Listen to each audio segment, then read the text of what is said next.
All right, folks, Zach and I are in studio. I went to the Pebble Beach Car Week. Zach was camping in the woods with his dad, his fiance, and his dog, and they got monsooned on.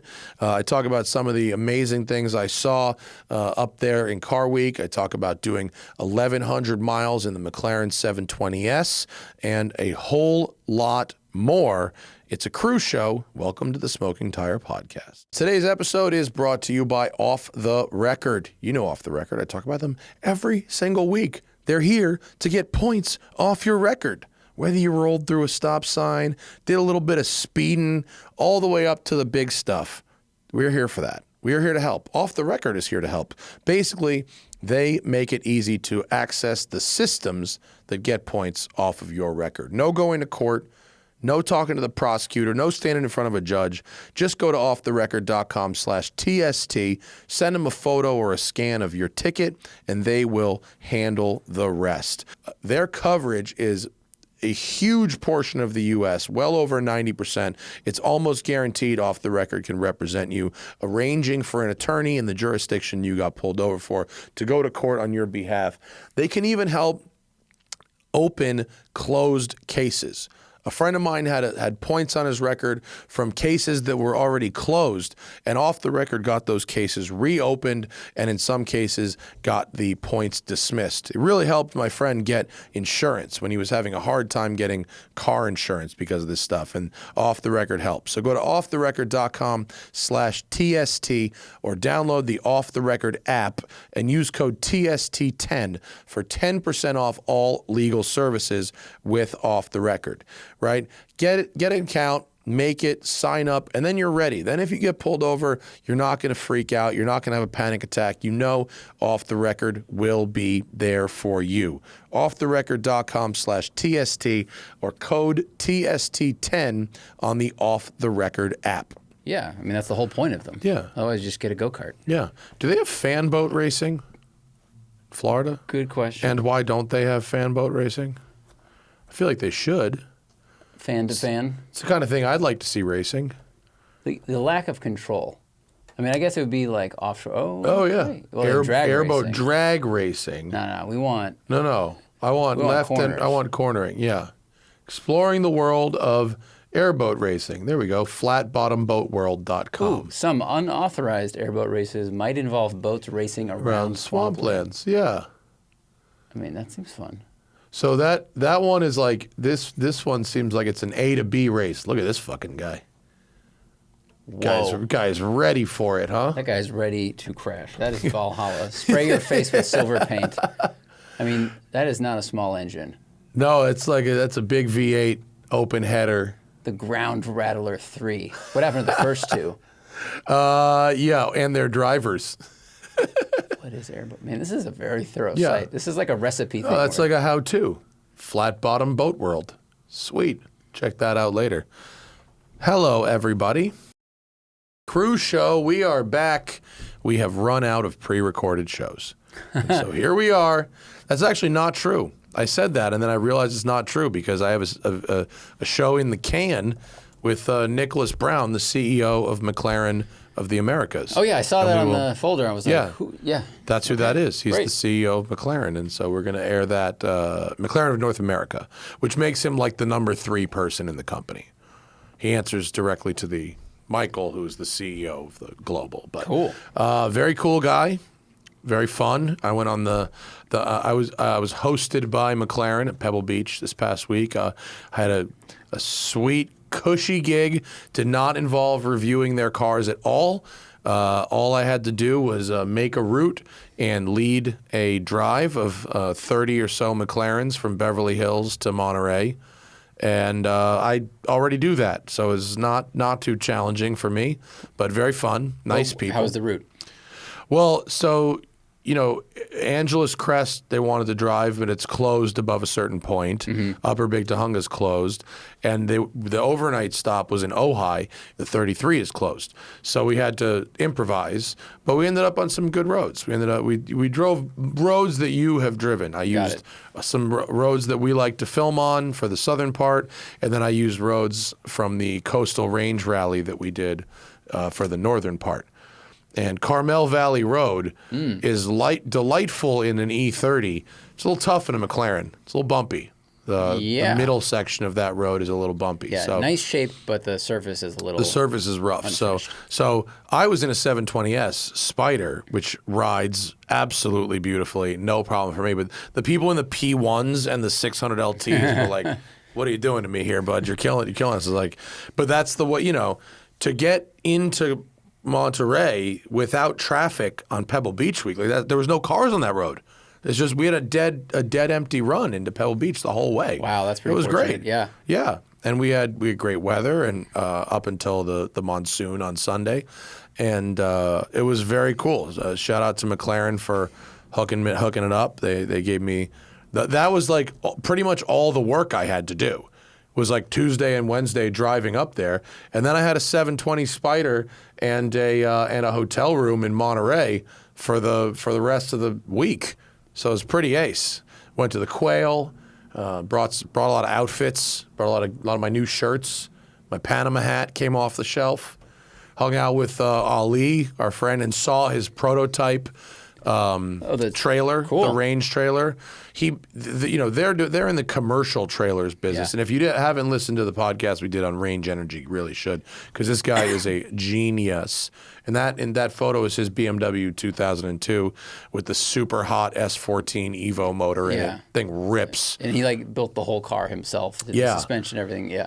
And his trailer was so fucking rad, and he towed his race car to Pebble Beach using his Rivian, and it's, I think he said, the only fifth wheel gooseneck Rivian in the world to work with the trailer. But they handmade a prototype trailer, like his team made it. Whoa! And with the electronic assist and everything. Yeah, with everything. And so he, normally with a Rivian towing, you're getting like 110 miles range. He gets 275 miles range towing with a Rivian, which is pretty awesome. Yeah. And it's not, it's not just a battery pack that charges the car. It's a self-propelled trailer that has its own power unit, its own drive unit, and it removes the load from the tow vehicle. So it doesn't just work with EVs. It's if you connect a gas truck or a smaller SUV and tow with that, you get the fuel economy that you would get if the trailer wasn't there, which is amazing. And it's also much easier to drive. So, just really impressive. Really cool. Went to the Myers-Manx house, which is baller. And they, the guy who owns Myers-Manx, Philip, has like one of those, billionaire family offices, right? Where they invest, their whole job is to invest their own money into shit. And so they had set up dude, this house was like 7 houses down from the 18th fairway at Pebble Beach. Like you could walk to the 18th fairway. It was really, really close. And it was like 6 acres on the water, overlooking the fairway. It was fucking sick. And all over the property, each of their little companies in the portfolio had a little booth. Oh, okay. And so we got there. Ali took me because Range is in this portfolio of companies. So he's like, I wanted to go see the trailer, but we also, I wanted to he goes, you gotta see this. This is fucking nuts. And Philip is like a major car collector. So he's got all these he buys concept cars. Cool. So he has driving concept cars for shit that doesn't exist. And so he had a bunch of them. He had an Isdera, which who's ever even seen an Isdera? I have a picture of it. I think it's on the gram. But go back to the Instagram. I have go to there where the picture of the Range Energy truck is. So it's in that series. So that's this truck with the Rivian with the trailer. But scroll over. There's how it's connected on the gooseneck. Cool fucking things. And that's an Isdera. That looks like something out of F-Zero. Yeah, it's like a 90s boutique supercar with a Mercedes V12 engine in it. And it's fucking... And headlights from a Beetle, a new Beetle. Yeah, but who's ever even seen one of those? And that one is running, driving, and he was just rolling around in it. Dude, the side scoops are so deep. That's incredible. Yeah, it's real crazy. And then keep going. He's got he also has the Ford Mark Newson concept car. which is amazing. That's Jay Mays and Mark Newson together designed that car. So that shit was all at the Myers-Manx house. But then they go, and the gauges in that are like are Icopod. Yep. Because that's Mark Newson also. So it has the Icopod gauges, which I'd never actually seen before. I like it. So I made them open I was like, can you please get them to open the door so I can get this photo? And they did. And then that is the prototype EV Manx buggy. And then they have the ones that are like more finished. And then I don't know what this fucking thing is. It looks like a dildo with a drag motor in the back of it. It truly does. I think it's supposed to be some sort of rear engine, like Can-Am future concept with a joystick controller, but the joystick is blue. The and looks entire like a cabin cock. is white. Yeah. And then it's covered in clear Lexan, so yes, it looks like a blue It's kind of sexual like apparatus. Yeah, it's something like you'd see in the Sex Museum combined with something from A Clockwork Orange. Yeah. Pretty much. Sex Museum in Las Vegas, by the way, very fun. Yeah. The one in New York is real interesting too. But so they give me, they go, can we tour you around the property? I go, oh yeah, let's see what we got. And they hand me a very nice Myers-Manx canvas tote bag. And I go, what's that for? Well, it turns out each of these booths are gifting suites, like at the Oscars. And this booth, here's where we have the our spiced honey brand. Here, take some jars of honey. Here's where we have a brand that makes golf balls. Take a rack of golf balls. Here's our coffee brand. Here's a bag of coffee. And here's our fucking hand soap. And here's our cookies. And here's our spiced nuts. And here's this. And here's that. Here's our hot sauce. And so I didn't like, I felt weird because I felt like a friend of a friend. So I didn't take like, they kept trying. I could have left there with like 3 bags of here's stuff. the Myers-Manx. Yeah, I could have left with anything I wanted, but I kept it. One of each was enough, and it was still this fucking big bag. One of each is fine. I felt weird. For 2. I didn't. They were insistent. You must try this. This is delicious. You must take this for your. Oh, you don't want it? Maybe your wife does. Take it. They had so much stuff. Do you bring cookies back? I used some restraint and didn't take the cookies. Okay. Didn't take the cookies, didn't take the candied nuts. But I did bring back some chili crisp honey that I think would be great on fish. All right. Yeah. That's And like the like coffee. Thai fish sauce. Yeah, yeah. Like Thai fish dishes with, yeah. Yeah, I think that will be very good. But that was a little over the top and intense. And the Quail is now like the thing. I mean, now the Quail is now like bigger than the Concours. It's more people. Square footage-wise? It's more space. I mean, it's probably similar in space to the funny. Concours. It's but like, eclipsed it. the Concours is still the Concours, and it's still the main event, clearly. But Is the Quail more popular or larger now because it gets to feature new cars and people get excited about that? yeah, I think so. And once you're in, you're in. The Concours, it's like there's your ticket, but then there's like levels of access. Like if you can't get to one of the hospitality suites that's like Rolls-Royce or Aston or whatever, or if you're not associated, then you still you got to buy food, you got to buy drinks. Whereas the Quail is like a really expensive ticket, but once you're in, it's open bar, it's open food. There's like 5, 6 different restaurants set up around that are all different, and it's all, you just walk up and get a plate and eat. Oh, wow. And everything, there's caviar and there's champagne, and it's like, and yes, there are a lot more, like, it's where the new supercars are shown.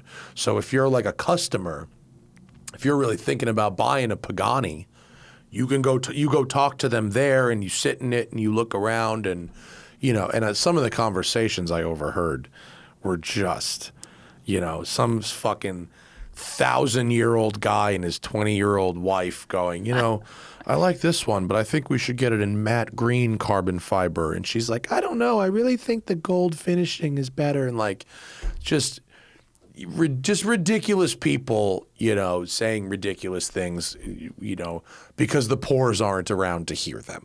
They really. If you're speccing a car, like those are the questions you're going to get asked. Yeah. Like, here are the options we have. Like, Bossum just went and did like the Learjet configurator, yeah. and I was just looking at it. My immediate thought was like disgusting. Yeah. But like, all right, if you're going to custom make something, whether it's a fucking pen or a $3 million car, you can literally do anything. Yeah. So it's like, what would you do if you could do anything? Mm-hmm. And so Plus, which car did we see at Goodwood that had like little gold accents? Not the Evasive, but there was another car that had blue carbon with a little bit of gold, and yeah, it looked really good. Oh, it's just for me the color combo like that. Was worked. it the?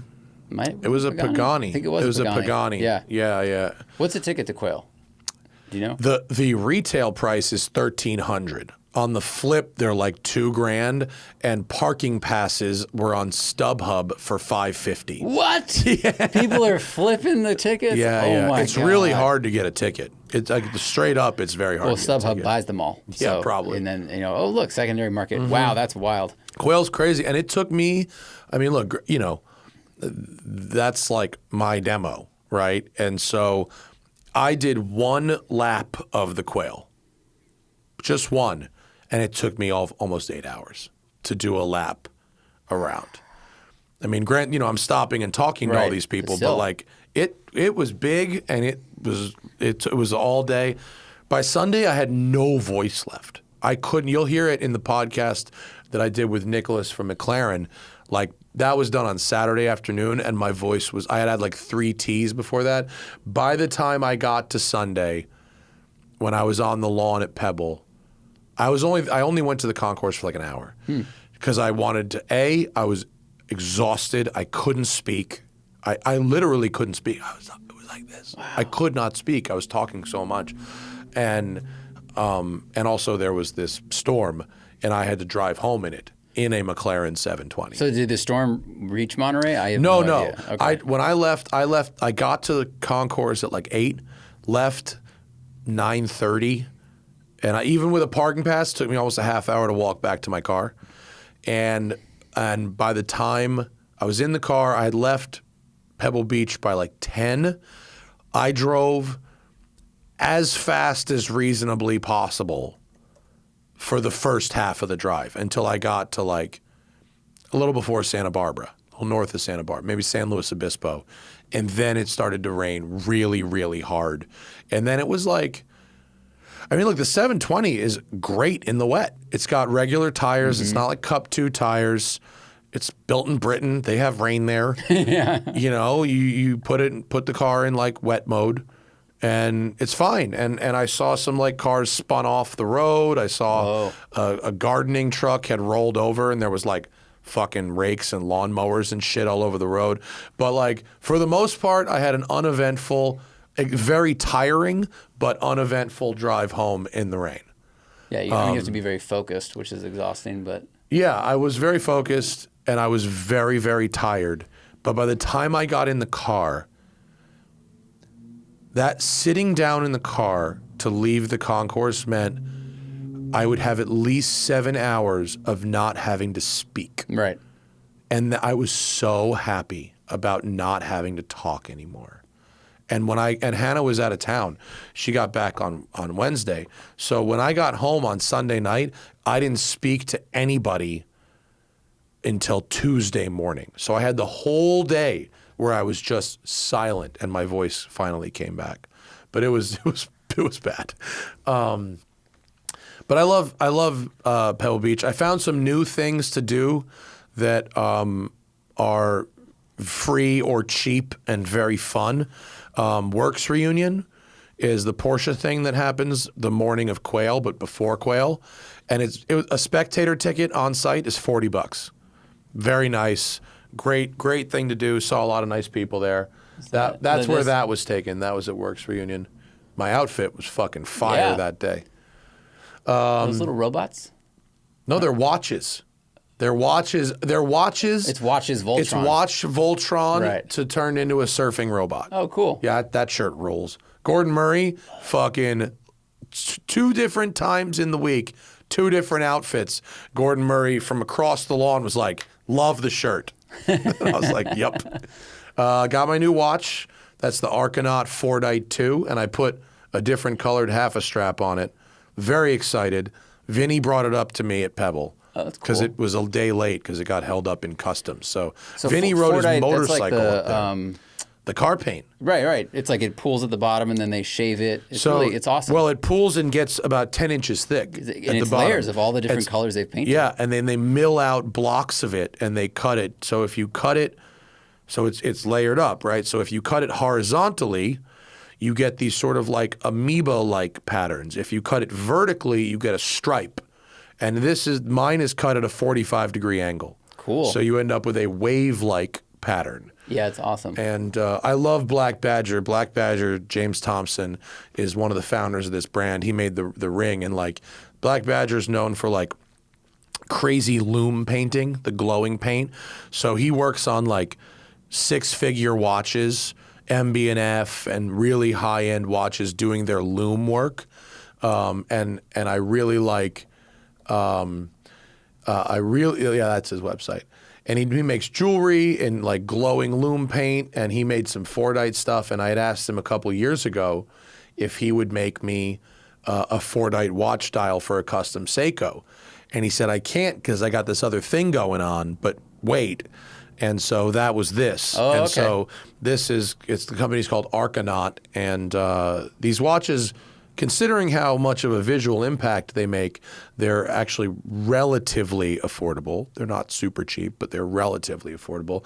So actually I expressed interest in buying one, and he said, would you like to be a brand ambassador for us? And so I said, yeah. He said, I can't pay you, but I'll make you a watch. And, if you tell people about it, that would be nice of you. So they did. So they sent me this, and I fucking showed it to everybody I could, and I really, really like it. It's really cool. And, look at the Fordite coffee cup. That's fucking rad. And so, I showed it to Jim Farley from Ford. Oh, that's Midjourney AI. Oh, yeah. That would be very difficult because I think the heat of the coffee Would melt the paint. would possibly melt it a little bit. And one of the only downsides of Fordite is it doesn't take impacts.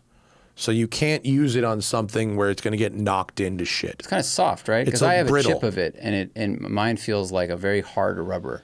But I haven't tried to like bend it. It's this one, the ring I have, it's brittle. So you wouldn't want to like smack it into something.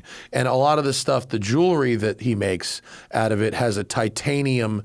So you can see on this ring, the Fordite is the inside, but it has a titanium outer structure. Right. So that allows it to be more impact resistant. But this is just, it's at Pebble. The watches are fucking nuts. So you see there's the stripy one on the left. So that's when it's cut vertically. Mm-hmm. And then if you go back on the other page, so that one's kind of like mine where it's on an angle.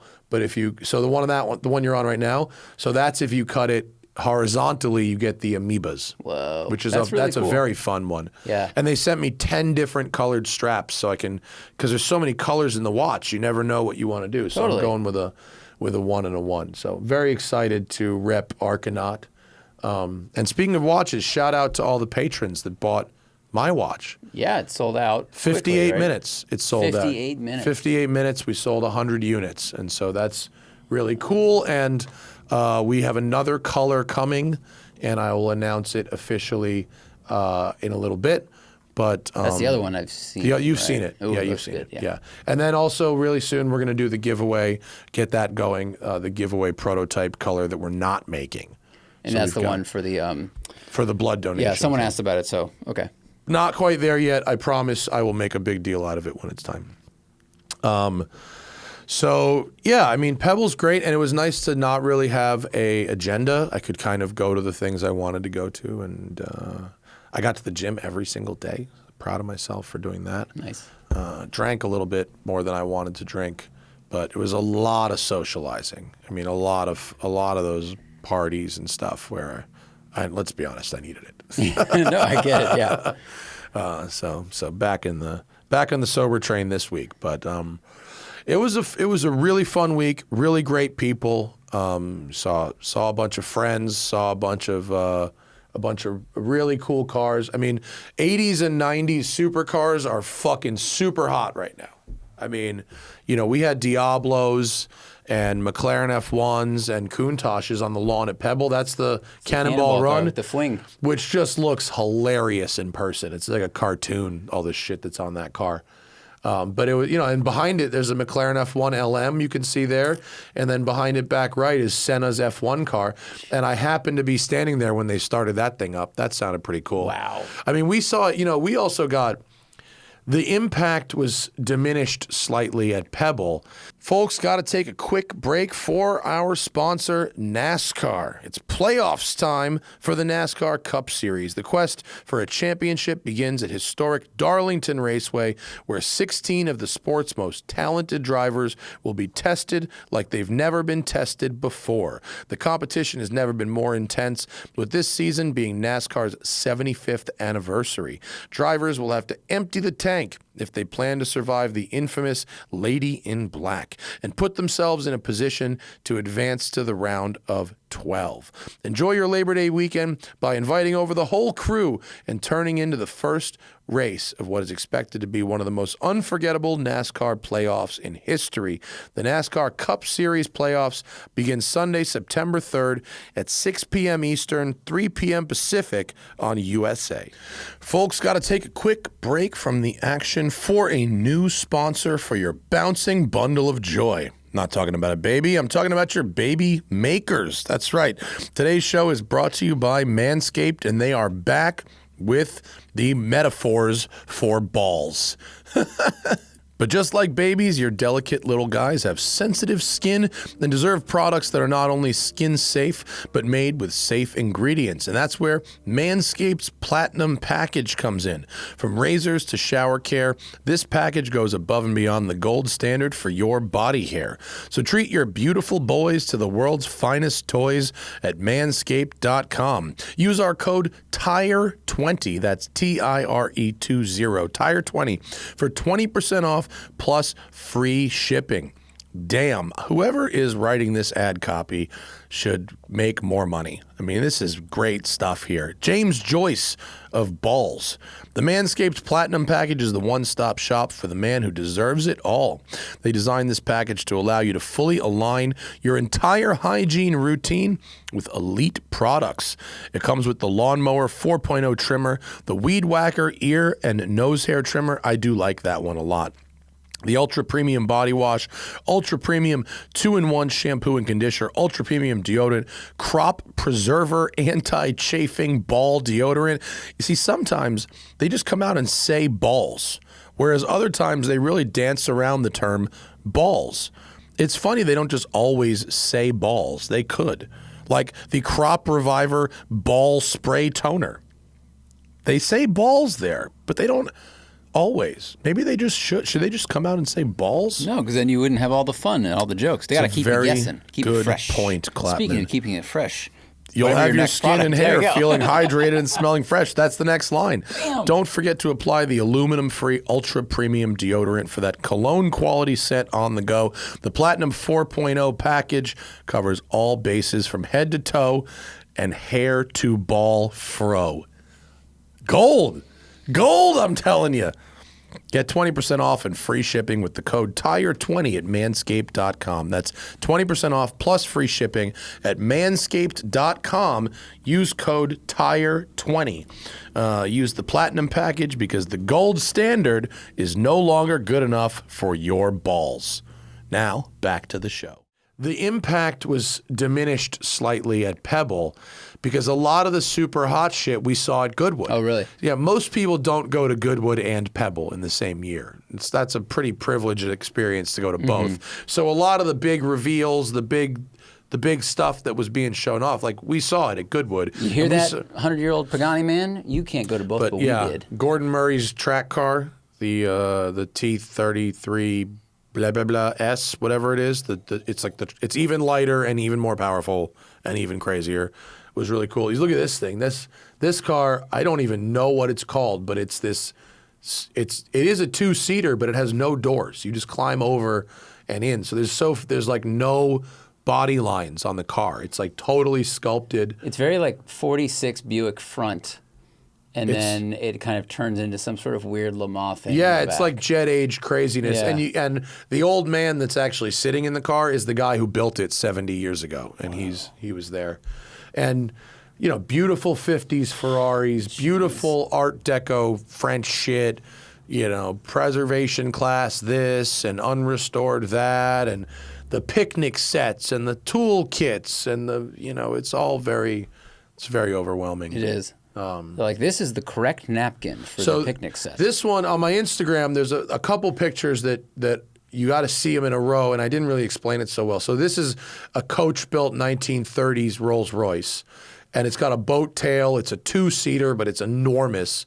And Zach, if you scroll to the next shot, it has this amazing spare tire holder. So this giant door is like open, and the spare tire is taken out of it. But if you scroll to the left, that's what it's symmetrical. There's two. So that's what it looks like when it's closed. So the rear fender is so big, it not only holds an operational wheel, it holds a spare wheel in front of it that's hidden.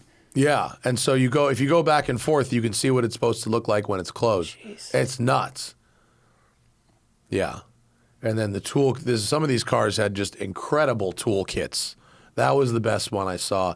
It's probably about a 60-piece. Yeah, it's incredible back then. Like, you bought the car and it came with all of this because you're going to need it to keep you it might going. need it. Yeah. So just and there was a McLaren class. So there's the LM. There was an F1. There's Can-Am cars because it was the 60th anniversary of McLaren.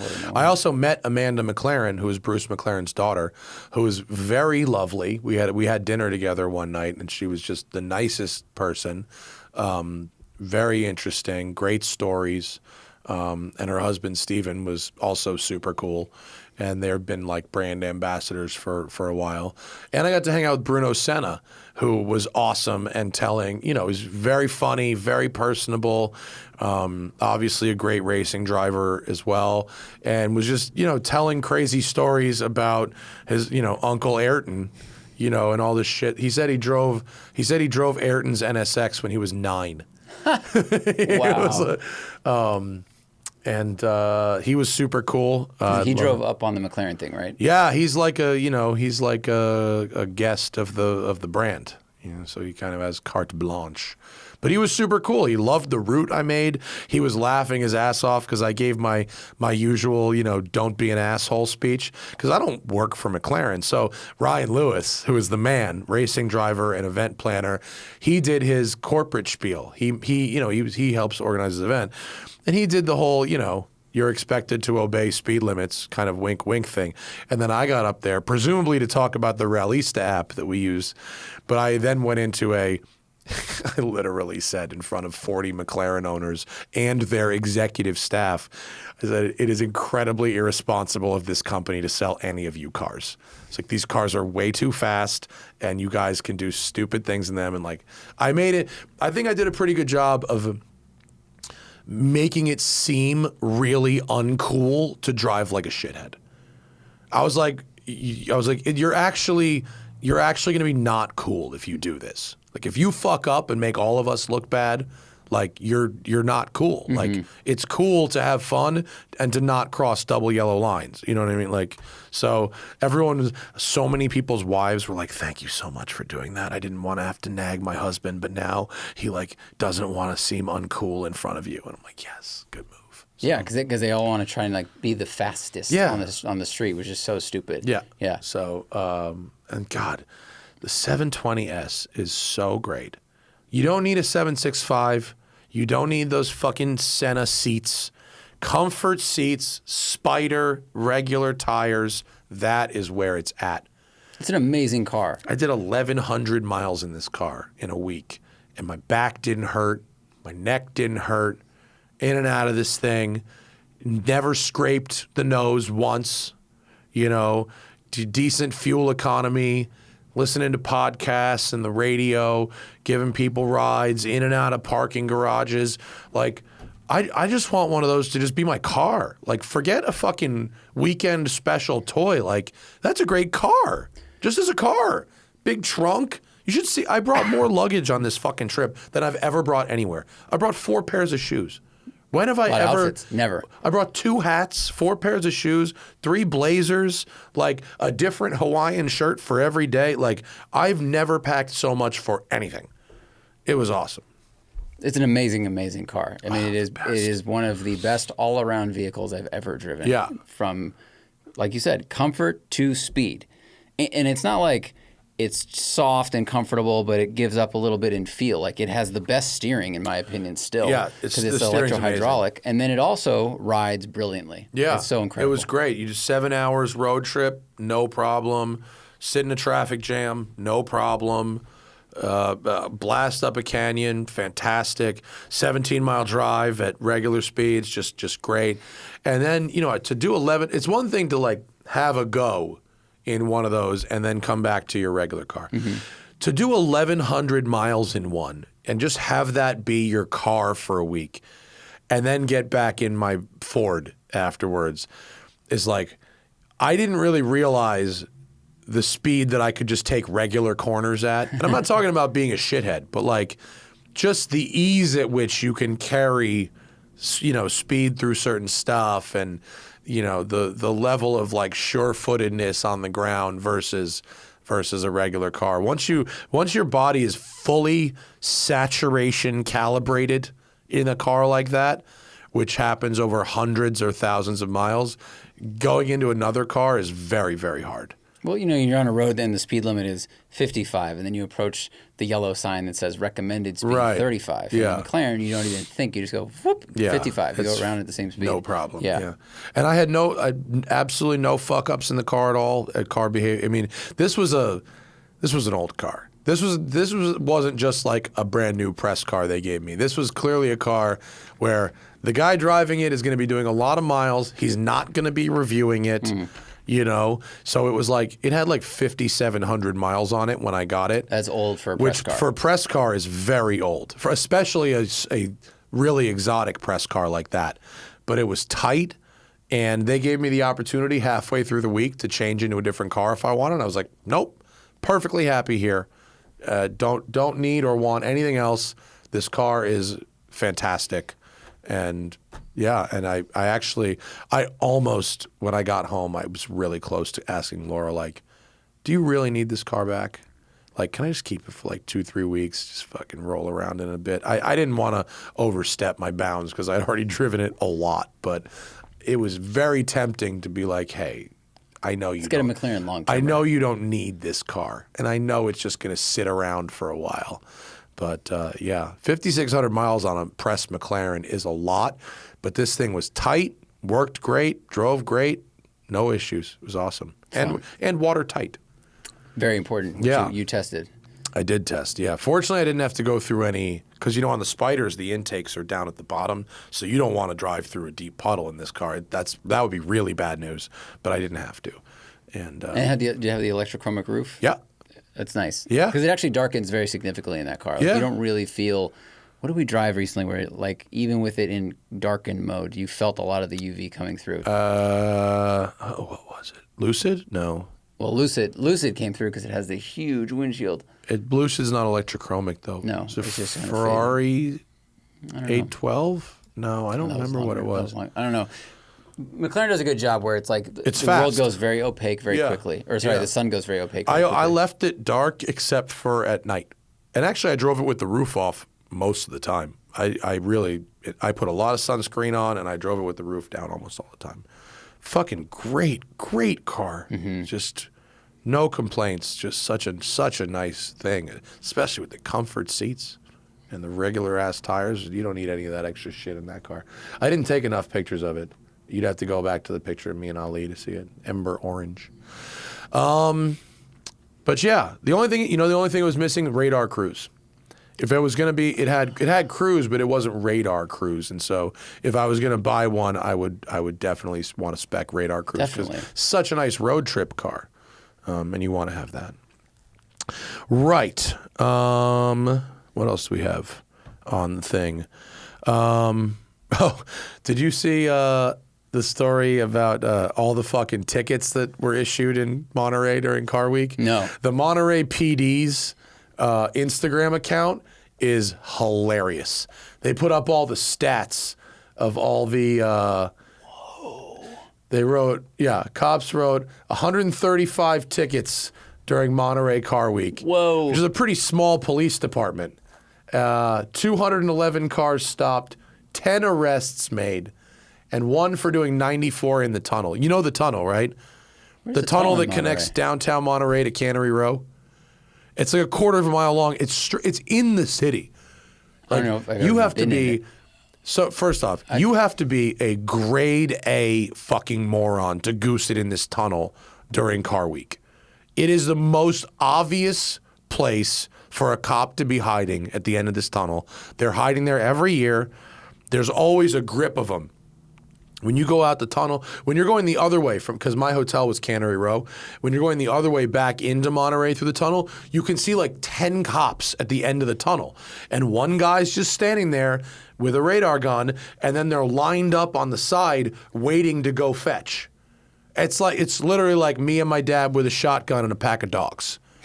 This fucking dude with the gun just nails him and then goes, blue McLaren, 94. And then they just pull him over. I mean, it's like it's shooting fish in a barrel. And not to mention, it's a tunnel. You can hear the GT3 get on it from so far away. Of course.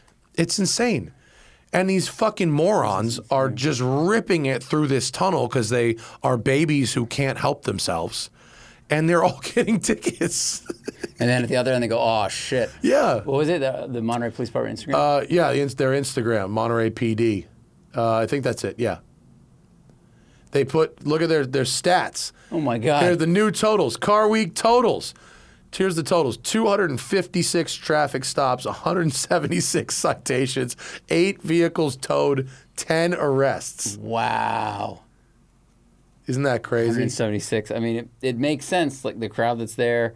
And especially everyone's stuck in traffic for so long. Everyone's getting frustrated. So then they get a little bit of room and they go for it. And the cops are like right there. Yeah. And like just so many people driving around with no tags. But dude, seriously, these are probably they're probably mostly like supercars and tuner exotics. Because like we all know if you're driving like an old race car on the street during Monterey Car Week, like no plates, no problem. Like you could do whatever the fuck you want. Like no one's getting pulled over in a Ferrari 250 Testarossa. Probably not. It's like I'm just moving it from here to there, or whatever, historic vehicle But plate. there were a lot of tuner exotics being major grade A shitbags. I mean, I saw tons of it. I heard tons of it. And there were and like the culture, like the car spotter culture has fully arrived. So like after dark, there's just like gangs of car enthusiast kids that are like Instagrammers or TikTokers or whatever, just like running around town looking for these folks at their hotels or at their parking garages or whatever, trying to get like car spotter content, which leads to people just doing dumb things in their cars. Yeah, either chasing them, doing dumb things, or influencing them to do dumb things like, hey, Right. Go for it or whatever. Yeah. Mm-hmm. But the Monterey PD account is pretty funny with their stat board. It's Really pretty good. Do they keep a constant count? Let's see. Yeah, they have a daily tally, and then there's the total at the end. 817, 818, 819, and then 820. Here's the total. That's the total. 20th was Sunday. Car Week traffic enforcement. Yeah, and that's their warning. They have a warning. And then there's some comments on this one. Scroll down on the comments. The top comment, look at this top comment. Just a heads up, I'll be in a chalk gray 997 GT3 Cup. The car is catless, has no front plate, racing harnesses straight piped on slicks, and a non-carb intake. Happy hunting. Why would you... as long as I don't get charged with fake 1199 plate, I think I'll be okay. That's funny that there's an actual section code for that, which makes sense. Yeah, it's very funny. God, I was hoping the PD would reply like, "We got you." I mean, you gotta be like, and I bet you this guy, if you go to that guy's Instagram, I bet there's pictures of the car, which you'd have to be. If he goes, if there's no pictures of his car, it's private account. Yeah. I wonder if that's recently private or he just made it private once that blew up. If I had to figure, the person who's driving fast through the tunnel is the person who's taunting the police on their own Instagram. Yeah. Well. But that's and then another a McLaren got T-boned by a bus. Oh.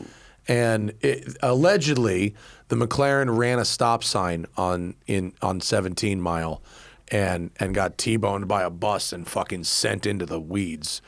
I don't think there were any serious injuries, but it was ugly. I would bet that that's true because like the bus drivers they tend to follow the law and move slowly, like, you know.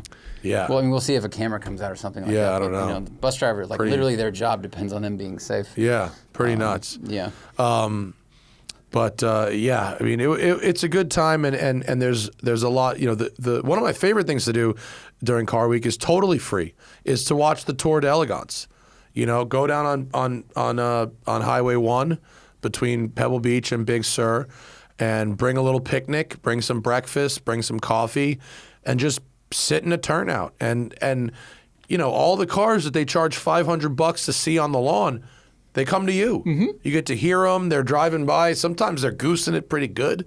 Some of the old race cars. And no one on the lawn really gets to hear the cars drive. You might hear them putt onto the lawn at 5 o'clock in the morning. Well, and they have to start them for judging. So you have to hear them start, but it's not like hearing them drive by. Yeah.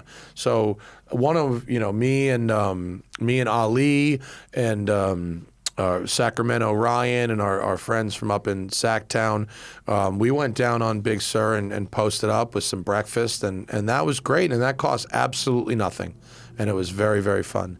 Some of the auctions, there was an obvious trend: 80s and 90s supercars, manual transmissions, big wins.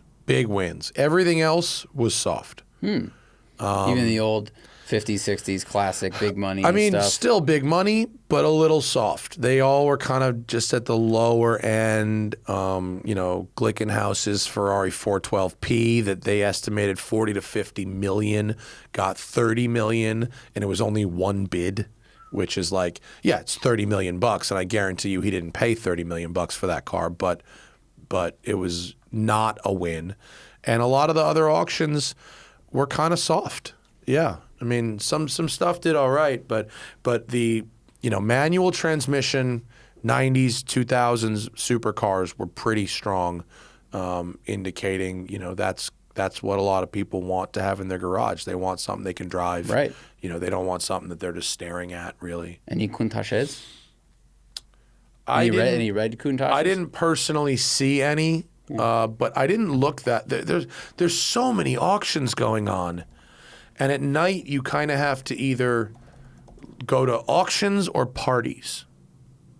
And I was at parties more than auctions. I didn't see any Countachs. I'm sure there was at least one. Yeah, I Googled. I can't find anything quickly, but I'm sure there is. Our buddy Hotel Doug, he had the Countach that was on the lawn at Pebble Beach, the '82 Monaco Grand Prix pace car, safety car, that Curated worked on. And my buddy Hotel Doug fucking rules. He's got a fantastic collection, fantastic taste in cars, drives all his shit. And the 82 Monaco Grand Prix safety car with the light bar on it, I mean, just the fucking tits. It was rad. So that was on the lawn at Pebble in the preservation class because it's unrestored. Oh, very cool. So interesting that a car from the 80s would be preservation at this point, but that's, you know, it's a 40-year-old car. Yeah. Yeah. I mean, I went to the Monterey Car, I think, in the 90s for the first time. And there was, you know, 40-year-old stuff that was probably preservation class. I don't know if they had the unrestored class back then. I can't remember. I feel like that's a newer trend where it's like, here's the barn find, rusty, flat tire. I feel like the class has been there for a while, but it's grown in importance. This year was the first time that a preservation class car was top 3 for best in show. I think the third place car was a preservation class car this year. The winner, of course, was a Mercedes 540K. 2 out of 3 years for Nazi cars winning overall. Oh, of the last 3 years? 2 out of the 3 have been Mercedes fascist era Mercedes. So that wokeism has not reached Pebble Beach. Fash is in. It's in fashion. There it is. Fucking Clapman. That should be a shirt. 2022 class winner, first place was antique class. Never mind. There's all these different classes. Yeah, there's a lot of classes. Wow. Yeah. And I did get to say hi to some heavy hitters. Said hello to Emerson Fittipaldi, which was very cool. That was a real treat to say hello to him just walking down the street. So you'd think that, I mean, he's an older guy now, but like you'd think in that crowd he would have a hard time walking around, but he was not really being bothered except by me. Yeah, I mean, I think you have to know what he looks like right now. Yeah, you know, yeah. Not what he looked like when in the heyday. Yeah. If I'm 70 and I watched him when I was a kid or a teenager, maybe I remember that face. But yeah, it looks different. No, it's because I've seen him in documentaries recently, and I follow him on Instagram. Yeah. That's why. But I mean, you know, celebrities here, like they put a baseball hat on, some glasses, and you cannot recognize them unless you get within 5 feet. Superman was realistic in that way. Yeah, it's true. Glasses, he looks totally different. Yeah. Wow. So when I was, while I was up there, you were in the woods camping. Yeah. We went to Inyo National Forest and hiked to Lake Adiza, which is stunning. And we got back last night. We watched the movie Wild with Reese Witherspoon. And on the cover of the Pacific Crest Trail book from the 90s was the lake we stayed at. I was like, wait a minute. I know those rocks. Like it was apparently John Muir's favorite lake. Oh. So Hannah and I watched the remake of The River Wild, which is on. Oh, I remember that. I remember the original one? Streep. Yeah, they remade it. It's not great. I mean, if you look back at the first one, it wasn't great then. But when I remember watching it, that was like I was. River rafting must have hit peak market back then. Yeah. Because I did a bunch of it. The movie came Class out. 5. Very scary. It was Class 5. Yeah. Yeah. I mean, those are legit. Yeah. Speaking of rivers, you know, we had record rainfall this year in California. Yeah.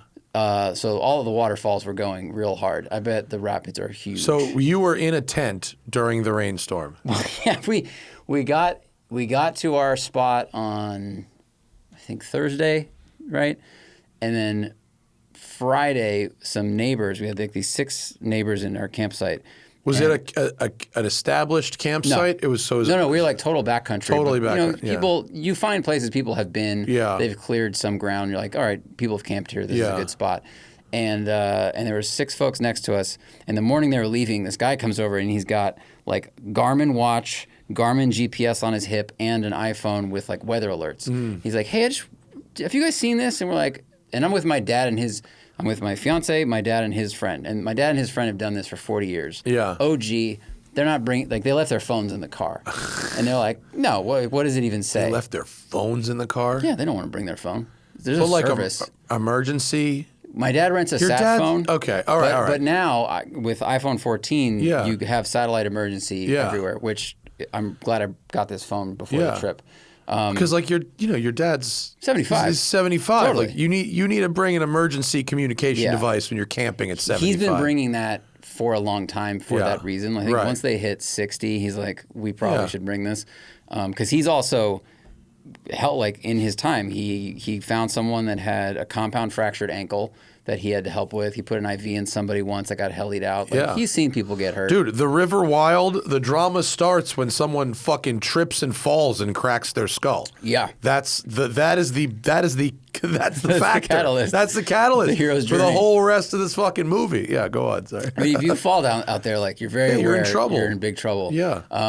So this guy comes over. He's like, I just want to show you the weather report. And it says, rain tomorrow. And then in thunderstorm, he's like, monsoon warning. We're like, what do you mean? Yeah. There's a monsoon. He's like, apparently the first time ever this national alert has been, or this alert has been, sounded in California. Yeah. So I'm up there on Thursday, and I get a text from Freddie Tavarish, and he's not there. He's at home in Florida. He's not at Pebble. And he goes, hey, what are you going to do about the cyclone? And I go, what? The fuck are you talking about? And he sent me this screenshot of like, holy shit, what am I going to do about this cyclone? And so, I mean, obviously this is now in the past week, and although some areas did experience some nasty flooding, and ultimately it was not a hurricane, at least in Los Angeles, but it was for a day and a half, it was a shitload of rain. So if you weren't ready for that, but so were you in a fucking tent? We had a tent. So you just sit in your tent for a day and a half? Pretty much. I mean, it only rained an inch per day for 2 days, which like is a lot of rain. And the change in the river was honestly exciting to see. Yeah, I bet. Because it went from like pristine valley with lots of water to dark clouds, and the water seemed to like up 30%. Yeah. Just louder, bigger, everything.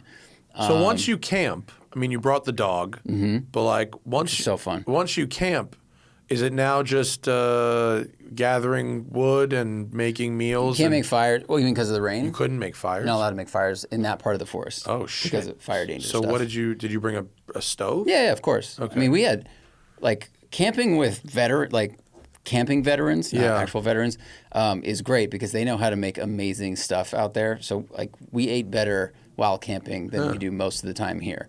Like, you know, clams. What did my dad make? Clams and linguine with like. He brought clams? He brought canned clams, but with good oil and garlic and stuff. I mean, it was legit. Like, really properly tasty stuff. I remember the first year I camped with him as an adult, I brought dehydrated pad thai. I was like, yeah, I'll make this for everyone. And then night 1, some guy made lamb burgers, and night 2, someone made something else, and I went, I'm gonna embarrass myself in front of these, you know, older people. Sure. So I stepped my game up a little bit.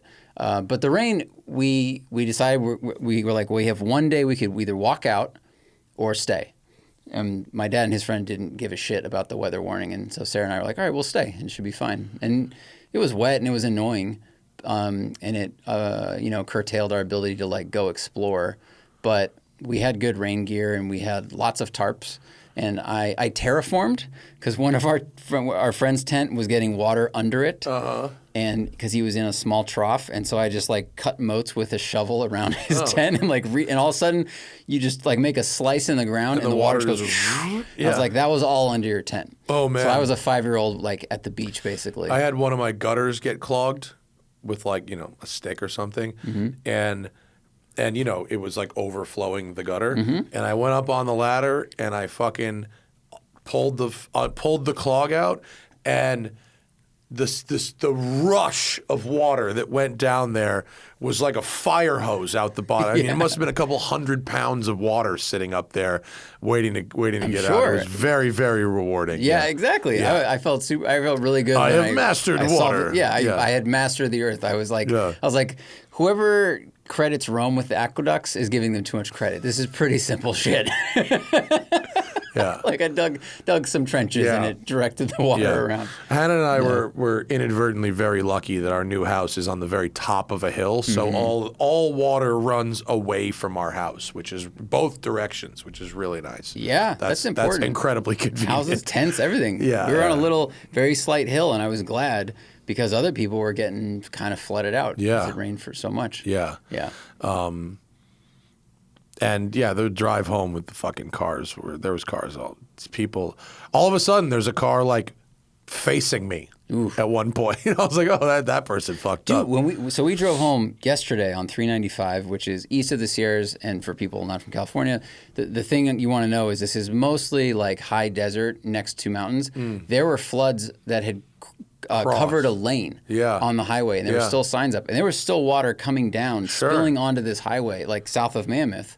Well, they were worried about it after all the snow last winter, about this would flood out when all the snow melted. Yeah. Because that's like where it goes. And that's what happened. Like there was still snow where we were, which my dad had never seen before, at like 9,400 feet. Yes. There was snow? There was snow. It's significant August. amount. Yes. It's fucking crazy. And then when it rained, it melted some of the snow. Yeah. And then, I mean, dude, the rivers, like we had to play the game of where do we cross this on the way home? Yeah. Because it's going to be bigger than it was before. Right. But it was all fine. That's a good time. Yeah. So That's relaxing. A good time. Highly recommend. Do I have anything else on my... Oh, I had a really interesting conversation, brief but interesting, with Seinfeld, because he bought that... Jerry. Right. Dave Seinfeld. He's a dentist. Son. And because he did Spike's show, and he bought the most expensive 996 on the planet. You see this? He bought I think it was called Club Sport prototype. Seinfeld buys whatever. Was it the gold one? It was this. It's called Classic Club Coupe. So this is a really interesting car, and I wanted to ask Jerry about it. It is a 996 rebuilt by Porsche recently, not then, and it's a GT3. It's basically a GT3 touring. So it's a GT3 engine, but Fuchs style wheels. Because it kind of looks like the Sport Classic from that era. Right. But it's GT3 engine. But it's a GT3 and engine. some other things. Yeah. And I was like, dude, tell me about this car. And he's like, it's amazing. He paid $1.2 million for it. And I was like, how is it amazing? He's like, He said it's like the best 996 GT3 ever made. And I go, what does that mean? And he said, well, it's not very often that an OEM looks at a car from its past and goes, let's take a do-over on that and see what we can do. And so it's totally, it's sort of re-engineered with sort of the best of what their special wishes department would do now, but applied to a 996 GT3. And he said, like, the end result is a really great driver's car that feels light and tight and fast and just really nice to drive. Is it softer than the GT3? Yeah, a little bit softer than the GT3, yeah. But he said it's basically like a GT3 Touring, but for a 996. And the 996 GT3 is harsh. Yes. It's a very stiff car. It is. Yeah, so it's softened. And he said the paint is just amazing. And if you keep going, they have an interior. The interior is really, really nice with this houndstooth and really nice leather. And he said it feels like an absolutely brand new car, but to a much higher standard than they were even doing then. Wow. So, he really was saying very, very nice things about it, which it made me happy. He wasn't just like, yeah, it's one of one, so of course I bought it because it's worth money. He just there was actually something to it. That gauge is great with the stripe. Racing stripe. Yeah. Yeah. And so it started as a 996 GT3, and it was completely stripped down to the tub and rebuilt. And it might have lightweight panels. It might have some other shit too.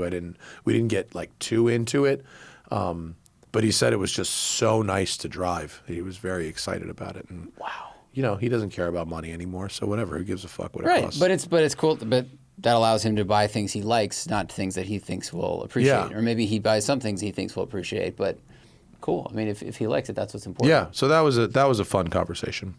So them's the things. That's what I did for the week. That's what Zach did for a week, and now we are back. We will have the on what do you call it? Today is Thursday, isn't it? Yep. Yeah. So Tuesday we'll have Nick Brown.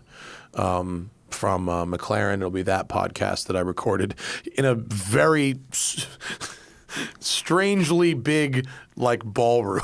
They gave us this huge room. By yourself though? Yeah, it's That's just funny. the two of us at this little table. Were you guys at a long dinner table where past the salt? but we just sat at a corner of it, and it's this enormous room. It's kind of silly. Did you send your butler give your butler a question to bring to him, and then he writes a response and sends it back? Something like that. It was a carrier pigeon.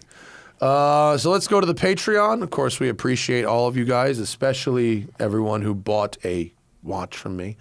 Of course, if you want to ask us questions for the show, get a show without ads, get the show before everybody else, and all of that shit, patreon.com/The Smoking Tire Podcast. Also, speaking of Patreon, tangent, real quick, September 25th, a month and a day from today, Are You Garbage will be in studio. Yes. Kevin James, Hell yes. Kevin James Ryan and H. Foley will be in studio. We're going to see their show on the 22nd. He goes, cuz, why didn't you just ask me? I would have comped you tickets. But I wanted to support, so I bought tickets. But very excited to have those guys in. Listen to a lot of AYG on this drive. And we can play a little Car You Garbage. And really push them on that. Yeah. We're working on that. That's the side. That's patent pending, copywritten. That's the side hustle. Yeah. Oh, have you seen? They're selling on their website knockoff Zippos, but they were like, yeah, the Zippo people had a real problem with this. They were like, it's definitely not it's a Bippo. It's a Bippo. Yeah. It's a Zippo. It's a Zippo OH. Yeah. Dave Kerwood says, what's your go-to gas station rest stop snack when on a long drive? Quest bar and nuts. That's for me. I usually go for the nuts. I love a mixed nut. I love a lightly salted or a dry roasted mixed nut. That's usually my go-to. And Perrier, a little sparkling water, Pellegrino. You're in the middle of nowhere. Add a little sparkle to your drive. If you're in the middle of Perrier. nowhere, you might not find sparkling water. They haven't figured out sparkling water in certain remote It's called club places. soda. But they don't have that either. That's true. They don't have. That's true. They have like 8,000 kinds of like sport drink, you know, a whole bunch of domestic beer, and Yeah. then no sparkling water. Gas station in Mammoth has 3 flavors of Gatorade, all the originals, and then about 19 different IPAs. It's such a mountain town. They know their market. Yeah. Aiden says, what's your opinion on people rebadging their USDM cars like the domestic market cars?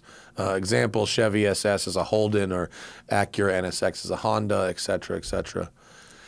It doesn't really bother Yeah, I don't me. care. Have fun. Yeah. And actually, I think some of the Holden stuff, it does look pretty good. I mean, because it should fit I like when they do correctly. the whole Holden bumper. Right. The whole 'cause grill. It Yeah. looks good. Yeah. It elevates the car a little bit. Yeah. It doesn't bother me. You do what makes you happy. Yeah. I don't mind that as much as I like they're like fake M or AMG badging the car as something it clearly isn't Yeah. to try and fool somebody. I mean that's the if you badge your NSX as a Honda instead of an Acura or put a Holden, you're not trying to say the car is something that it's not. Because you're not changing the model. Usually. Yeah. You're changing the manufacturer, but that's how it's called in other places. Yeah. But if you have a M240 and you change it to M2. Yeah. In Germany, they don't call your M240 an M2. Right. They call it M240. Yeah, and you're the only people that will notice the badge are people that know it's fake. So you're just fucking up.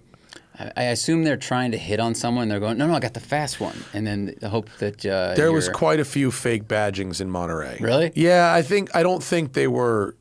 I think they were local-ish people that were just out cruising. Did anyone put a P1 badge on a 570? Dude, I was behind a fake M5, fake E39 M5, and this dude smoked his clutch so bad when he tried to do a burnout in the tunnel. I smelled this fucking clutch for like 3 minutes Did he have a afterwards. 540 or did he have some like even worse? It was a like 5 535? Series, I don't know, Okay. but it had a fake M5 badge on it. It was heinous. Retrofit says, I have a nascent watch collection. Good use of that word.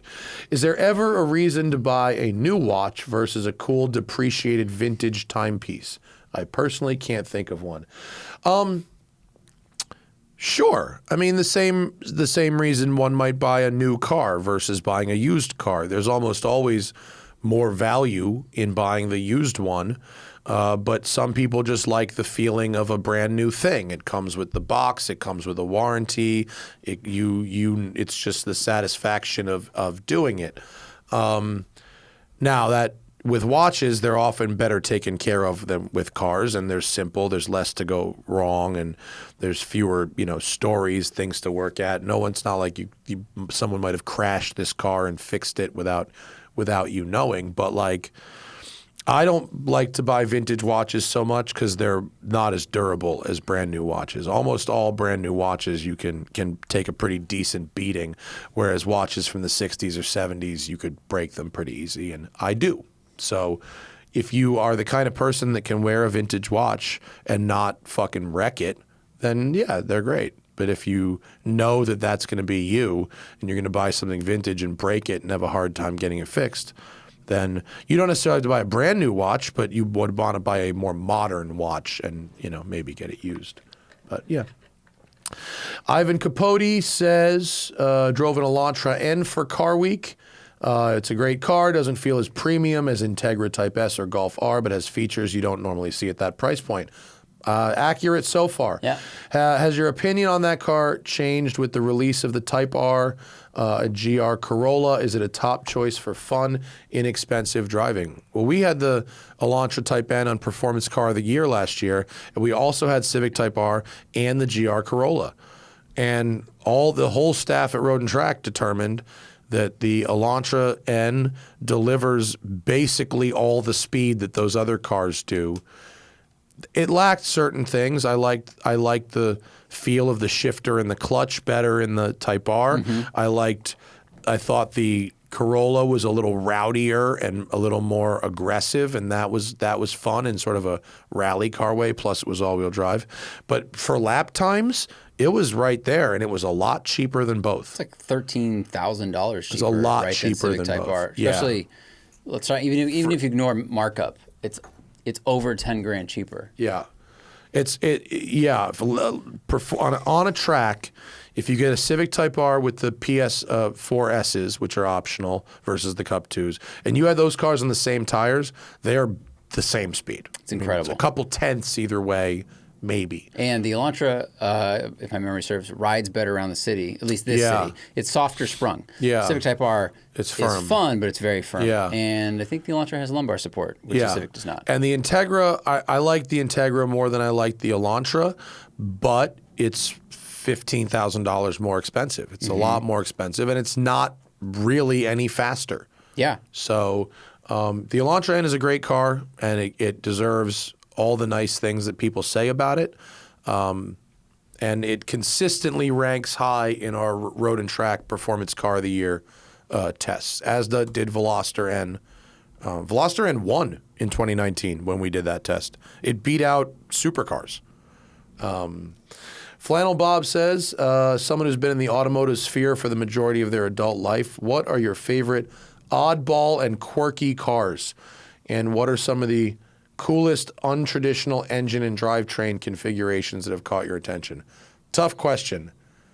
Lots of oddballs. I mean, I love all oddballs almost. I mean, we just talked about the Isdera, like that's fucking nuts. I mean, the Vector's very odd. The Vector's very odd, ambitious both from idea. powertrain and 3-seat across, but Yeah. with a Oldsmobile Toronado powertrain, but with twin turbos on it. Like, how fucking crazy is that? Yeah. I mean, Volvo doing a twin-charged 4-cylinder is a very strange powertrain. Yeah. And the early years of that, the calibration was real strange. I Yeah. remember driving it. It felt peaky and fast, but too much like surge on a little bit of throttle. That was odd. And that's a modern car with kind of a quirky powertrain. Koenigsegg doing a oh. 3-cylinder and a twin-turbo 8-cylinder in the same car is very, very interesting. Has there ever been a bigger delta between the entry-level engine and the top-spec engine? I don't know. 5-cylinder maybe, delta? Possibly. Ooh.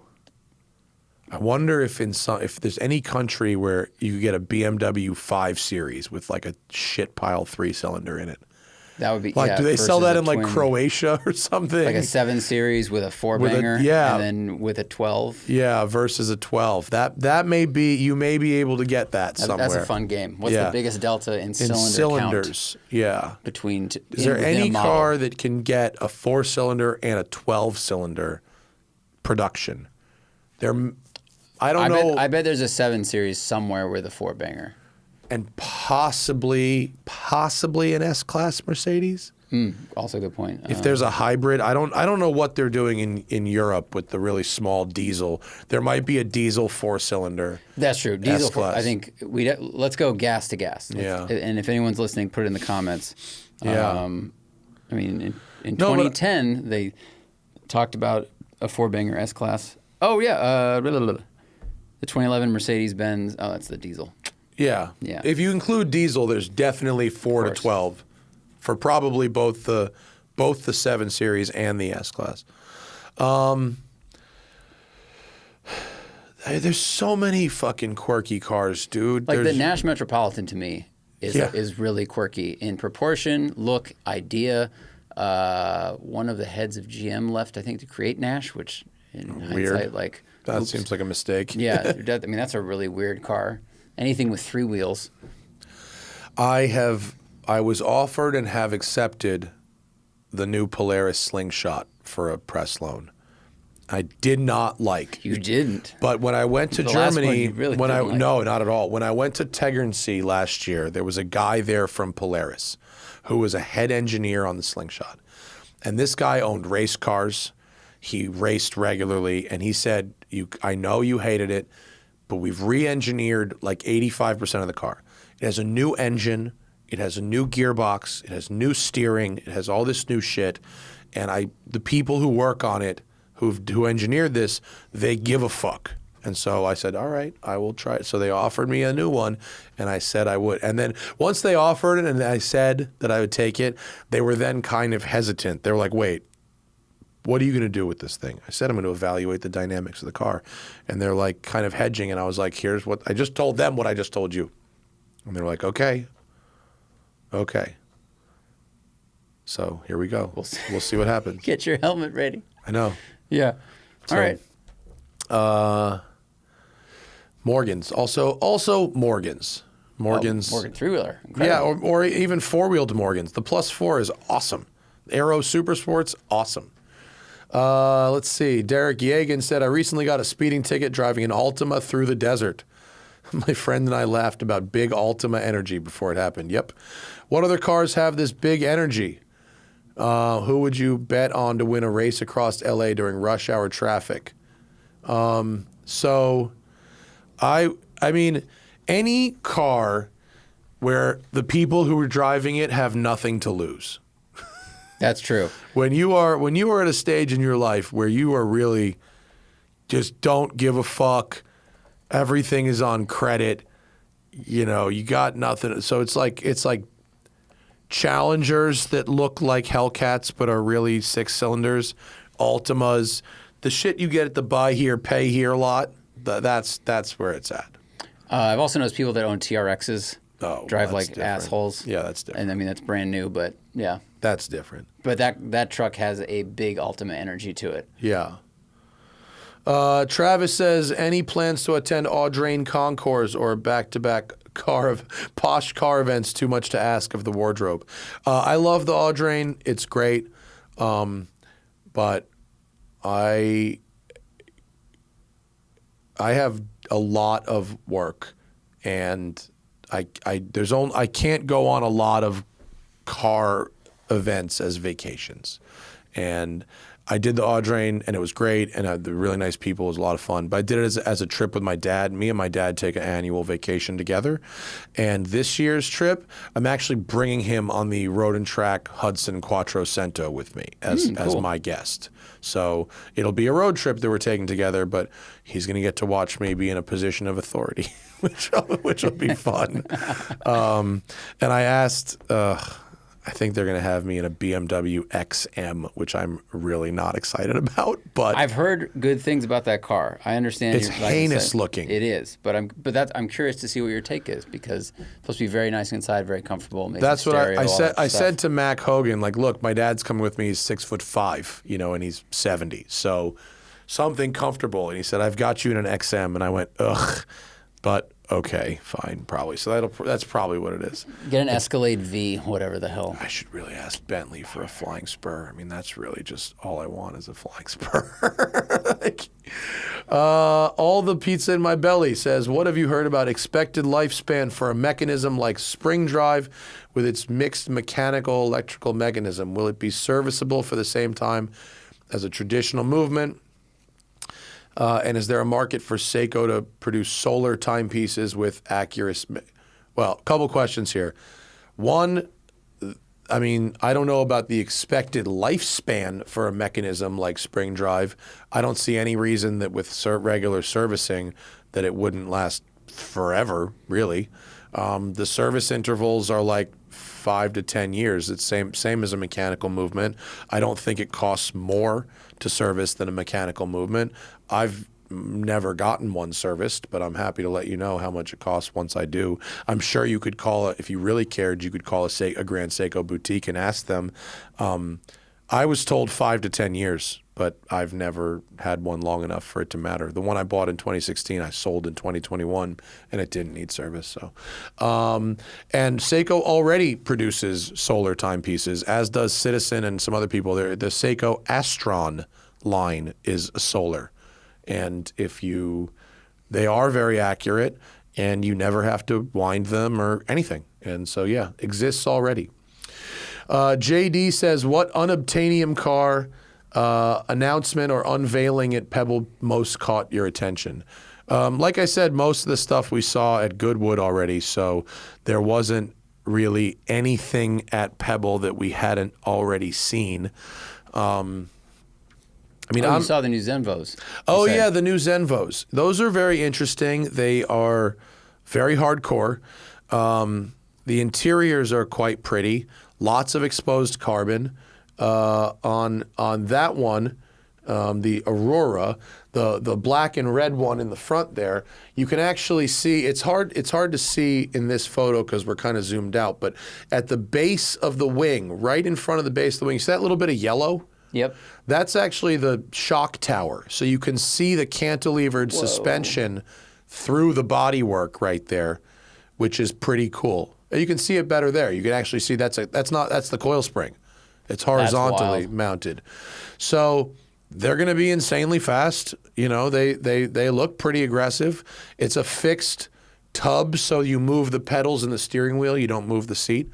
Their gauge cluster was very beautiful. I really liked what they had done with the gauge cluster, and interior. So the interior, it's tough to see. Yeah, that's not a. Zoom in a little bit. It's tough to see, but so it's 3 circular gauges, right? Yeah. But each of those circles by itself has a gauge on both sides, so they can flip. Whoa. So each of them is an analog gauge on one side and a screen on the other side. That's awesome. Which is pretty rad, actually. And so I was kind of into that. Taking a page out of Bentley's book. Yeah, the interior is somewhere between Pagani and Ford GT.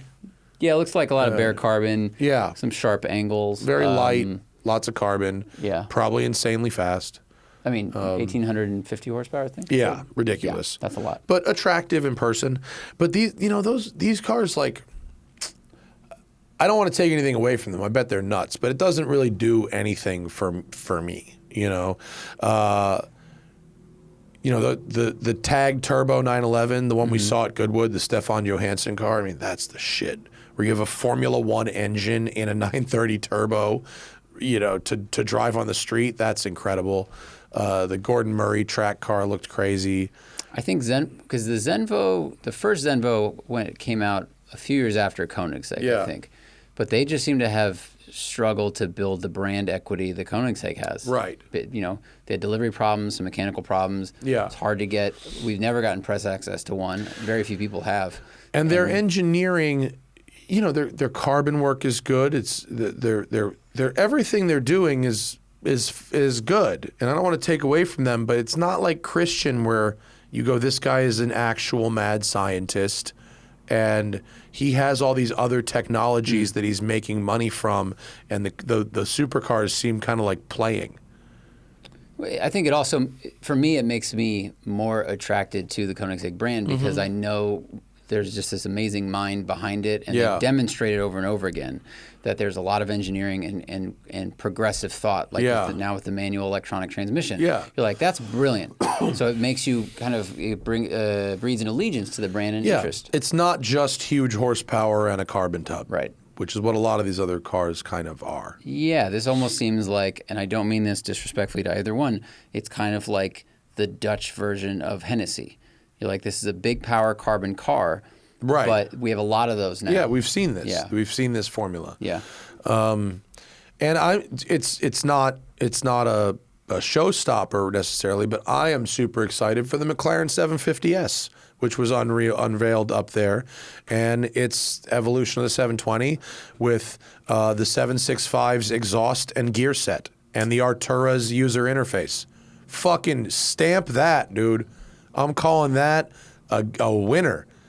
The two things you want out of the 765, and then the best of the 720 with the upgraded UI from the Artura with CarPlay and all that other good shit. Fuck yeah. And then leave the rest of it alone. Yeah, that makes sense. We do not need to unfuck what's not broken. You know what I mean? So I'm very excited to drive 750S, especially the Spider. And it looked great. It looks exactly like what I want out of a McLaren. Chris says, can you compare the XC60 Recharge with the Cayenne E Hybrid? 2020 CPO Cayennes are about $75K. Are there any reasons why you would choose one over the other? Wait. Well, the Cayenne E Hybrid you drove was like the Turbo S. Yeah, but my dad bought the regular one. Oh, right. Okay. And actually, I've never driven it. So I haven't driven it. I haven't driven his or a press car. So I can only tell you so much. why would you choose one of? I mean, if I could afford a Cayenne hybrid, if that was where I was shopping, I probably would not be looking at a Volvo. It's the Cayenne. My dad's Cayenne was like, with all the stuff in it, was like $125,000. It was 50-60% more expensive than the Volvo. I think the dynamics are probably a little better on the Cayenne. Just the steering feel and stuff like that are probably a little better. The Volvo has very digital, RC car kind of steering. I like the center stack on the Porsche a lot better than the Volvo one.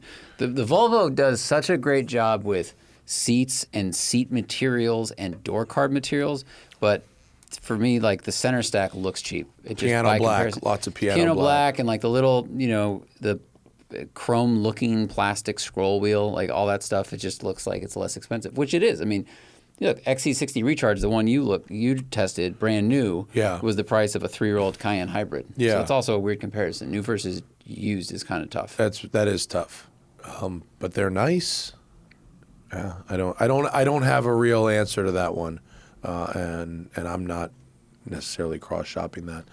Ryan says, how did your underground parking area fail with all the flooding? Fine. I got dual 75-gallon-a-minute pumps. They were not tested. I mean, it was fine. California does have building codes that take into account the worst case scenario with new building. So yeah, we had no problems at all. It was great. Tommy's Boo says, are you planning any track days or lemons racing in the future? Would be great video content. It would not. It actually isn't, It Tom. would be Sorry very poor video content. Track videos do really bad. Racing videos do really bad. I'm glad that there are certain people that want that kind of stuff, but unfortunately, in the scale of hundreds of thousands of people, it performs so badly. And the audience, not in terms of anecdote, not in terms of comments or emails, in terms of data, which is all that matters because we get paid in a math formula and not in positive comments. They want to see us drive cars on the street. They don't give a fuck about race cars. They don't give a fuck about testing cars on the track. The video, I'm going on Road and Track Performance Car of the Year in September, and I will be making a video of every single car we test on the track at Thunder Hill, and they probably won't do very well, but that's part of my job. Good thing someone else is paying me to do that one. This is an interesting question. Suzuki Luki, overall thoughts on turbos? I don't have much experience driving anything with turbos besides 4 cylinders, and they've all been quite awful. Does lag get less noticeable as the displacement and cylinder count goes up, or are they all pretty bad? I'm considering a G70 Turbo 6, but I'm hesitant because of the turbos. Okay, there are a lot of questions there. In the real world, a downsized turbo engine is only marginally more efficient than a naturally aspirated engine, especially if you're going fast. And having said that, I don't think all turbo engines are bad. I don't know what you've driven, but I certainly don't think all turbo engines are bad. And I wouldn't necessarily not get a car because it was turbocharged. And I'd also say that's not reliant on cylinder count, because we've driven like GR Corolla, 3-cylinder turbo, fun engine, fun car. And then all the way up to, twin turbo V8 supercar, take your pick. Like, they've all been interesting and exciting to drive. Cylinder count does help lag. It reduces the lag, absolutely. Especially if you're trying to squeeze more power out of the small displacement, you're going to have more lag because you have a larger turbo, unless they get real creative with, anti-lag or something like that. Yeah, and there's other cars where it's a smaller turbo and it's not lag. There's a response at the very low end where there's a delay in response, but then you get a huge torque shove at 2,200 RPM. Mm-hmm. So the response is a little slower, but that's not lag. That lag is like where it doesn't spool until like 4,000. So it's like a different thing. But like, without you saying which cars specifically you drove that you didn't like I've driven 4-cylinder turbos that I would not call awful to deal with. Maybe you need to change your driving style. Well, also, if he drove older cars, or sorry, if this person drove older cars, with direct injection, lag has been reduced significantly in modern engine tuning. Like G70 3.3, there is turbo lag there, but when the turbos hit, it's a very fast car. It's a really strong engine and a really nice car. Yeah. What about just NA motors with small batteries? I think it's probably cheaper for companies to bolt a turbo to something than it is to develop an entire hybrid architecture and buy the batteries for that. And also, if you've got a hybrid assist system, you can use that hybrid motor to fill in the lag in the turbo effectively, like McLaren and Ferrari do. So you can have the benefits of the turbo motor when you're coasting or using light throttle, and then also have the benefits of the hybrid filling in where the turbo motor lacks. But there are times when a turbo motor is only marginally more efficient. There are other times when a turbo motor is much more efficient. So it's not one-to-one, but I don't disagree that your experience has been this person's experience, but my experience has not been that all turbos are bad. Joshua says, you mentioned in the past that not all mods are good for street cars. How do you feel about poly bushings? Will they squeak and give a harsh ride? Yes, they will. Harsh ride, yes. My bushings don't squeak. So depends on the bushing, depends on how it's installed, depends on if they use the weird copper grease or not, and how long it lasts. And also depends on where you live. I think if it rains a ton, it probably pushes that grease out more quickly. I have not had a squeaky problem, but poly bushings will make your ride more harsh unless you soften the suspension at the same time. Yeah. Like a lot of modern sports cars, M2s, M3s, all those that same market, a lot of them have turned to solid mounted rear subframes because they can put more control, give more control to the suspension. But if you don't soften your suspension accordingly, or if you stiffen the suspension at the same time, then yeah, your ride is going to get more harsh. Yeah. Unless if you're talking about a brand new car, and you're upgrading the suspension, okay, maybe poly bushings. But if you're talking about an older car, my recommendation would be to put brand new OEM bushings on, and that'll get you what you thought you needed the poly bushings for. That is very most possible, of the time. Yeah. Just new bushings and not stiffer bushings. Yeah, true. So that's especially if the car's over 10 or 15 years old, for sure. If you can see cracks in your original bushings, or if it looks like the rubber's destroyed at all, then yeah, a new OEM bushing will completely change it. Yeah. Christian says, have you seen how dirt cheap Mercedes EQS is on the used market due to lemon law? I tried to find a specific story about this, and I couldn't. No, I mean, and usually if there's lemon law, I mean, how many lemons could they have bought back? They buy all of them back? I don't know. We haven't seen that. I don't know. Not got anything? I mean, there's a couple of law firm things. Fire risk prompts another Mercedes EQS recall. This was from March 30th of 2022, but it's posted by a law firm.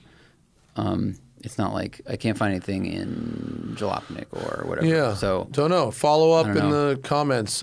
We don't have information on that. No, and we're not always. A lot of people ask us about stuff on the market, but we're not like just shopping all the time. So it's hard to, especially for like regular cars. Jack Volger says, I have some questions, but my first would, okay. I know it was a long time ago, but any thoughts or comments on driving the 3 Turner Motorsport race cars? Yeah, I mean, I remember they got much easier to drive as they went forward in generations. The E92 M3 was very, very hard to drive. It was scary. The brakes would lock up. Rev matching was really tough with the manual transmission, much harder than a regular street car. I don't know why. But it was a real workout and a challenge. And then I did the Z4 GT3. which was much, much easier and more fun. And then I did the M6 GT3, which was much easier and more forgiving than that. And so the cars kept getting easier to drive. They're very exciting. Shout out to Will Turner. But that's what stands out about those cars to me, is just how much easier they became to drive and to get up to speed and to start. By the time I got to the M6, I only had 3-4 sessions in the car, and I was like a second and a half or 2 seconds off of what would be a competitive time on the. If I had a full day testing that car, I'd be at race pace, and that's just. I mean, not that I'm something fucking amazing. I'm all right, but that car it was very easy to drive and get up to speed. It was very balanced and stable, and the earlier car was fucking hard, really hard. Probably light flywheel, yeah. So it's hard Just to a bunch of shit, but it reinforced to me that I don't really want to go racing at that speed with a manual gearbox. I want to have fun with that, but yeah. Matt Hamilton said, bought a Canyon Notice. Congratulations. Did you expect them to sell out as fast as they did? I did not. I was very, very pleased. I thought they would make it a day or two, but I didn't think it would be an hour. So that was very exciting. The Be The Match giveaway watch. I will let you know. I'm waiting for the professional photography so I can share the Instagram post, but it's happening. Don't worry. You won't. It's not like it's going to be a one-day thing. We're going to announce it, and then you're going to have 2 months to do the thing. So I wanted to make sure that, because if we're talking about donating blood or doing something that takes time out of your day to do it, I'm going to give you a reasonable period of time to do it. HUD says the corkscrew hill climb at Laguna Seca was awesome. Oh, an awesome, affordable way to experience Car Week. There we go. Yeah, that's another affordable thing to do. And yeah, Pat Long was fucking up people in the Gunther Works. The Gunther folks have decided that the corkscrew hill climb is going to be their event. Gotcha. So they optimized for that. They hired Pat Long to drive it, and yeah, he's fucked people. The Gunther Works cars are really fast. They just sold one at auction for $1.2 million. So the Gunther Works on the flip is a 100% premium. I mean, it's cool. They look the business and then they perform the business, in the right hands. Yeah. Ryan Arbogast says, what tools do you use to manage your car collection? I have 1-inch binders with plastic folders that have my maintenance records and shit in them. That's it. I'm not sure. Yeah, there's not. I don't do the thing where I write down every tank every time I put gas in it or any of that shit. But I keep all my maintenance records. And if you buy a car from me, you're going to get a really well organized binder of registrations, insurance cards, maintenance history, and all that. The one that came with my NSX, fuck me. It's like this thick. Jeez. I haven't even really gone through it yet, but there is an unbelievable amount of information, which, by the way, I got the NSX back. I drove it for the first time. Man, it wasn't bad before. It was fine. But when I dropped it off at Evasive, there was just at low RPM, just a little roughness that I suspected shouldn't have been there. And it's a total engine rebuild, reseal, all new gaskets, new everything. Wait, they do new rings and all that stuff? No, not new rings. No. But they resealed all the motor with new gaskets and all new hoses, new plugs and wires, new, every fluid is new, every filter is new. It was engine out. I mean, the engine came out of the car and came apart. And it is driving. Wait till you drive it. It's so great. It's so smooth. The ride is amazing. The height is perfect. I upsized the rear wheels because it was 17s front and rear. And I thought the rear, just with the stock wheels, it looked a little small in that wheel arch. There's always too much room back there in the stock cars. Most people that put different wheels on them go 17s and 18s. And so that's what I did with the HRE wheels, which, as usual, every time I modify a car, 85% of people are like, oh, that's cool, or say nothing. And 5 people are horribly offended and say that I've broken some kind of rule about how you should modify your car. But I think they look great, and the tires are great. It rides really nice. It's super smooth. Super, super smooth. Because you do different springs and shocks, right? Tony, the guy I bought the car from, put Bilstein suspension on it, but then only drove the car 300 miles after that. So it had new shit. And I said, let's leave that. I'll drive it for a while. And if I don't like it, we'll change it. Because it's like, to go to the really good stuff from the full coil, it's like another $7,000-8,000. But I was like, Bilstein's like good. So as long as the height is right, it's not scraping, it's not rubbing, and which it's not, and I like how it looks, so I'm just going to leave it. Yeah, it's good. Car's so nice. It's like everything is very delicate. Yeah. It's not like you're going to break it, but like you just shift with your fingertips, you steer with your fingertips. It's light, but it's precise. Really, really light controls, light pedals, light everything. Very kind of low effort car, which really looking forward to putting some miles on that. Last one, big American sedan shootout. Second gen CTSV versus Chevy SS versus G8 GXP versus CT4 Blackwing.